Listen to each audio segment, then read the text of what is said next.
कल शाम मैंने पाकिस्तानियों को एक तहलका खेज खबर दी थी और बताया था कि ईरान ने पाकिस्तान के इलाके में मिसाइल दागे हैं, पाकिस्तान की तरफ से इसका जवाब भी आया है।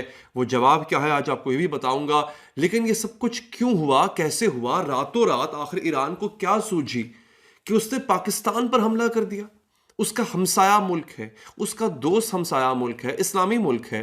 हाँ, हमें ये मानता हूं कि पाकिस्तान के और ईरान के ताल्लुकात पिछले चंद सालों से कोई बहुत अच्छे नहीं है, कि बहुत उम्दा, कोई आइडियल ताल्लुकात नहीं थे। लेकिन बात यहां तक कैसे आन पहुंची कि अनप्रोवोक्ड पाकिस्तान की तरफ से किसी किस्म की प्रोवोकेशन नहीं हुई थी, उसके बावजूद पाकिस्तान के ऊपर मिसाइल दाग दिए गए। आखिर ये क्यों हुआ है नाज़रीन?